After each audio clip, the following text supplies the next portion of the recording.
Dan untuk mendapatkan diagnosis harus dilakukan pemeriksaan patologi. Yang paling baik itu adalah dengan pembedahan kecil untuk mengambil kelenjarnya untuk diperiksa di patologi.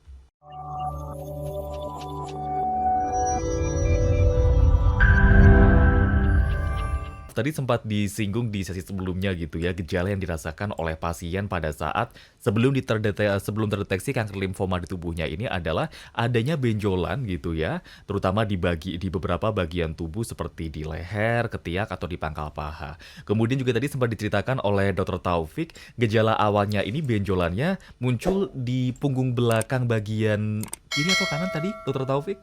Di pundak, mungkin Oh, di masih di pundak, bagian leher ya. agak ke arah leher gitu Pundak ya. kiri, pundak kiri, ya. Pundak kiri gitu. Nah, Dokter Ralf, benjolan-benjolan ini memang fokusnya di tempat-tempat tadi saja gitu atau mungkin bisa muncul di tempat lain? Kalau memang betul sih pundak masih bagian dari yang tempat yang biasa. Ada lagi di bagian dalam yang agak sulit dilihat itu di rongga dada. Hmm. Rongga dada tengah yang sekitar jantung ya, itu namanya mediastinum.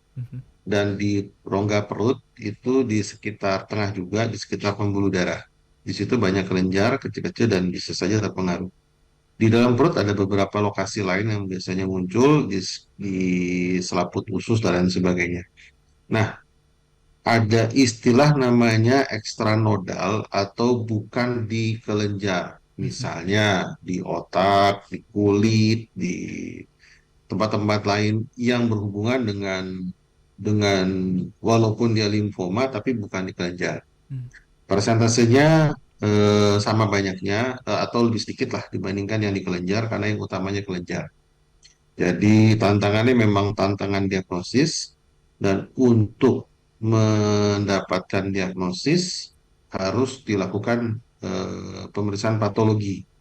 Yang paling baik itu adalah dengan pembedahan kecil untuk mengambil kelenjarnya untuk diperiksa di patologi dan kemudian dilanjutkan dengan pemeriksaan minimum imunohistokimia. Kalau bisa dilanjutkan dengan melihat mutasi gennya, molekuler namanya, akan lebih baik. Tapi minimum imunohistokimia. Kalau zaman sekarang dengan diagnosis yang baik, maka kita bisa memilih treatment yang paling sesuai. Oke. Jadi lebih treatmentnya seperti apa tuh langsung fokus ke permasalahannya gitu, Dokter Ralf ya, nggak menerka-nerka dulu gitu ya.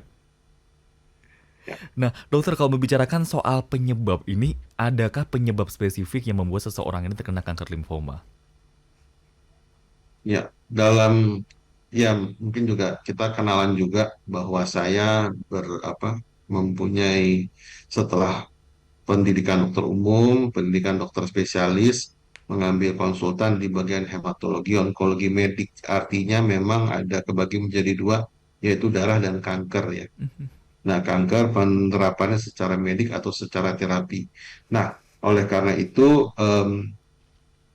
kita mesti melihat bahwa cancer tersebut penyebabnya apa.